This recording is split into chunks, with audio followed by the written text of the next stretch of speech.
Last time we spoke about the nature of emotionality. Now I'd like to focus on the mind, on the mental side of consciousness. In this way, we'll complete our exploration of human nature and hopefully get a better picture of what personal development really means.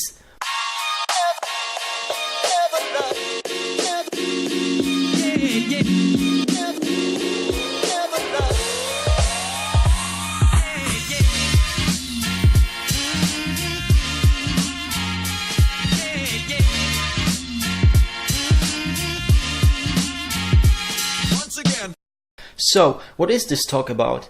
It's about the nature of consciousness, because that's what we all should really care about.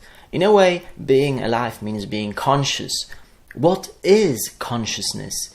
Consciousness is the subject of experience. It's the awareness of inner and outer environment and any kind of inner experience as a living being. It can be a human, it can be an animal, a plant, or even a bacteria. In this case, we define consciousness as awareness very broadly. If there's some inner experience of reality in a closed system, that's consciousness. And what is inner experience? Inner experience is the awareness of some part of reality. From my previous comment, you can easily guess that you can distinguish between different levels of complexity with regard to consciousness. A human being can write music, an animal cannot. But it can feel joy and pain just as humans do. So an animal's consciousness is there, but much more limited than ours. Human consciousness is special because it's characterized by mentality. Mentality is what produces thoughts in consciousness. It can also be called mind, intellect, or reason. Mentality is the aspect that distinguishes us from animals. Thoughts are the content of mental consciousness, but of course our thoughts often intermingle with emotions. So both thoughts and emotions make up the content of our inner experience. Human consciousness has at least two layers: the willful conscious mind and the automatic unconscious reactive mind.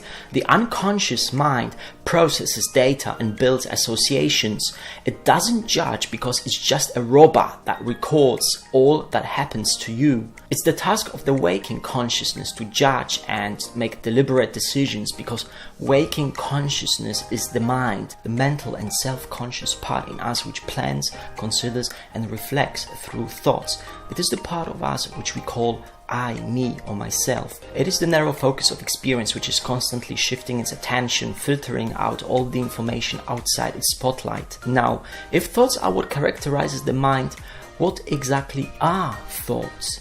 Thoughts are mental symbols, representations of reality in our minds. Written and spoken languages and mathematics are systems of symbols too. Mathematics conveys quantities and languages convey meanings or qualities. This fact brings us back to the realization that thoughts themselves are symbols. In the same way as language is symbols expressed in speech and writing, so are thought symbols expressed in the fabric of the mind. And mathematics and languages are systems of symbols expressing our thoughts. Through thoughts, as symbols, we are able to comprehend the world. Thoughts reflect our senses, which means thoughts can be visual, acoustic, olfactory, gustatory, or touchy. If thoughts render the reality of our senses, then they have some reality value. When thoughts are just mental constructions that don't match the observable reality, then thoughts are fictitious products of imagination. For thinking, learning, and understanding to be possible, thoughts need to be saved and connected with each other, so that meaningful associations are created. That's why memory is a basis for all thinking. Memory stores experiences in form of mental symbols, is made from the same mental stuff as thoughts. Memories are past experiences transformed and stored in the mind as thoughts that our attention can access anytime in the process of remembering. To sum it up in a nutshell, mentality is what distinguishes humans from animals. To be able to reason, an animal brain would need to be wired in a more complex way so that thoughts can produce conclusions. But animals lack the ability to actively and consciously process their mental images. Whatever they learn is obtained only from mechanical conditioning based on associations and not from conscious reasoning. The complicated ability of reasoning is a human faculty only, inferring from one concept to another to recognize patterns and create representations of the past and future is our inborn skill that develops early in childhood. It is an ability that is shared by all human beings, regardless of culture and standards of living. Wow, we got really far today. Amazing! In this video we define the nature of mentality in a general sense. I tried to explain what thoughts are and how it all relates to human consciousness. In the following videos we are going to have a look at mental development and its different levels of complexity. First, I'll try to define how our thoughts combine together to create concepts of things, a process which makes us understand ever more complex parts of reality. Remember to subscribe and stay tuned for more mind-blowing insights.